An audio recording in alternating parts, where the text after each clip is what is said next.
ಮಂಗಳೂರಿನಲ್ಲಿ ದರೋಡೆ ಪ್ರಕರಣಕ್ಕೆ ಸಂಬಂಧಪಟ್ಟಂತೆ ಮೂವರನ್ನ ಬಂಧಿಸಲಾಗಿದೆ. ಮೂವರು ದರೋಡೆಕೋರರನ್ನ ಪೊಲೀಸರು ಅರೆಸ್ಟ್ ಮಾಡಿದ್ದು 11 ಕೋಟಿ ಮೌಲ್ಯದ ಚಿನ್ನಾಭರಣವನ್ನ ದರೋಡೆಕೋರರು ಕದ್ದಿದ್ರು. 3 ದಿನಗಳ ಬಳಿಕ ದರೋಡೆಕೋರರನ್ನ ಪೊಲೀಸರು ಬಂಧಿಸಿದ್ದಾರೆ. ಮಂಗಳೂರು ಕಮಿಷನರ್ ಅನುಪಮ್ ಅಗರ್ವಾಲ್ ಮಾಹಿತಿಯನ್ನ ನೀಡಿದ್ದಾರೆ. ಬರೋಬ್ಬರಿ 60 ಗಂಟೆಗಳ ಬಳಿಕ ಆರೋಪಿಗಳನ್ನ ಬಂಧಿಸಿದ್ದಾರೆ. ಮಂಗಳೂರಿನ ಕೋಟೆಕಾರು ಬ್ಯಾಂಕ್ ದರೋಡೆ ಪ್ರಕರಣಕ್ಕೆ ಸಂಬಂಧಪಟ್ಟಂತೆ ಅಲ್ಲಿ ದರೋಡೆ ಮಾಡಿ ಅವರೊಂದು ಕಾರ್ ಮುಖಾಂತರ ಇಲ್ಲಿಂದ ಎಸ್ಕೇಪ್ ಆಗಿದ್ದು. ನಂತರ ನಾವು ಈ ಕೇಸನ್ನು ಉಳ್ಳಾಲ್ ಪೊಲೀಸ್ ಸ್ಟೇಷನ್ದಲ್ಲಿ ದಾಖಲು ಮಾಡಿ ಇನ್ವೆಸ್ಟಿಗೇಷನ್ ಪ್ರಾರಂಭ ಮಾಡಿದ್ದೀವಿ. ಸೊ ಈ ಕೇಸಲ್ಲಿ ಕಳೆದ 3 ದಿವಸದಲ್ಲಿ ನಮ್ಮವರು ತುಂಬ ಒಂದು ಹಾರ್ಡ್ ಎಫರ್ಟ್ಸ್ ಹಾಕಿ ಈ ಕೇಸ್ಗೆ ಡಿಟೆಕ್ಟ್ ಮಾಡಿದ್ದಾರೆ.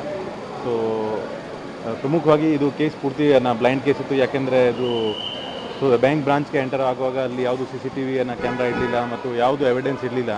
ಆದರೆ ಅತಿ ಹೆಚ್ಚು ಅಮೌಂಟ್ದು ಇದು ಬ್ಯಾಂಕ್ ಡಕೈತಿ ಆ್ಯಂಡ್ ಇದು ಸಾಕಷ್ಟು ನಮಗೆ ಇದರಲ್ಲಿ ಅಡ್ವರ್ಸ್ ಕವರೇಜ್ ಆಗಿತ್ತು and there was question mark on us also.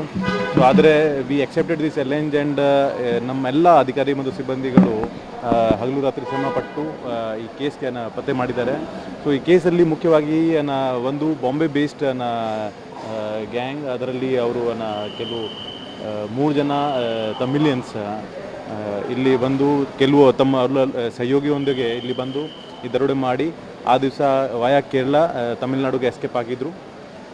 So our teams went to Mumbai. ಅಲ್ಲಿಂದ ನಾವು ಮಾಹಿತಿ ಕಲೆಕ್ಟ್ ಮಾಡಿ again one more team went to Tamil Nadu ಮತ್ತು ಅಲ್ಲಿ ಕೂಡ ಇನ್ನೊಂದು ಮಾಹಿತಿ ಬಂತು. ಇನ್ನೊಂದು ಟೀಮ್ಗೆ ನಾವು ತಮಿಳುನಾಡಿಗೆ ಡೆಪ್ಯೂಟ್ ಮಾಡಿದ್ದೀವಿ. ಸೊ ನಂತರ ಸತತವಾಗಿ ಅವ್ರಿಗೆ ನಾವು ಟೆಕ್ನಾಲಜಿಕಲ್ ಮತ್ತು ಹ್ಯೂಮನ್ ಇಂಟೆಲಿಜೆನ್ಸ್ ಆಧಾರ ಮೇಲೆ ಟ್ರ್ಯಾಕ್ ಮಾಡಿ we were able to zero down on 2 offenders who are the main kingpins. So ಮುಖ್ಯವಾಗಿ ಅದರಲ್ಲಿ ಮುರುಗಂಡಿ ಥೇವರ್ ಅಂತ ತಿರುನಲ್ವೇಲಿ ನೇಟಿವ್ ಅವನದು ಪಾತ್ರ ಇತ್ತು. ಆ್ಯಸ್ ಆಫ್ ನಾವು ಇಷ್ಟು ನಾವು ಇಂಟ್ರೋಗೇಷನ್ ಮಾಡಿದ್ದೀವಿ. ಅವ್ರದ್ದು ಅದು ಇದರಲ್ಲಿ ಮಾಸ್ಟರ್ ಮೈಂಡ್ ಇತ್ತು. ನಂತರ ಅವ್ರಿಗೆ ಸಹಯೋಗ ಕೊಡೋರು ಮನಿವನನ್ ಈಸ್ ಲೈಕ್ A2 ಅವ್ರದ್ದು ಕ್ಲೋಸ್ ಅಸೋಸಿಯೇಟ್. ಇನ್ನೊಬ್ಬ ಅಸೋಸಿಯೇಟ್ ಅವ್ರ ಜೊತೆಗೆ ಸಿಕ್ಕಿದ್ದಾರೆ ನಮಗೆ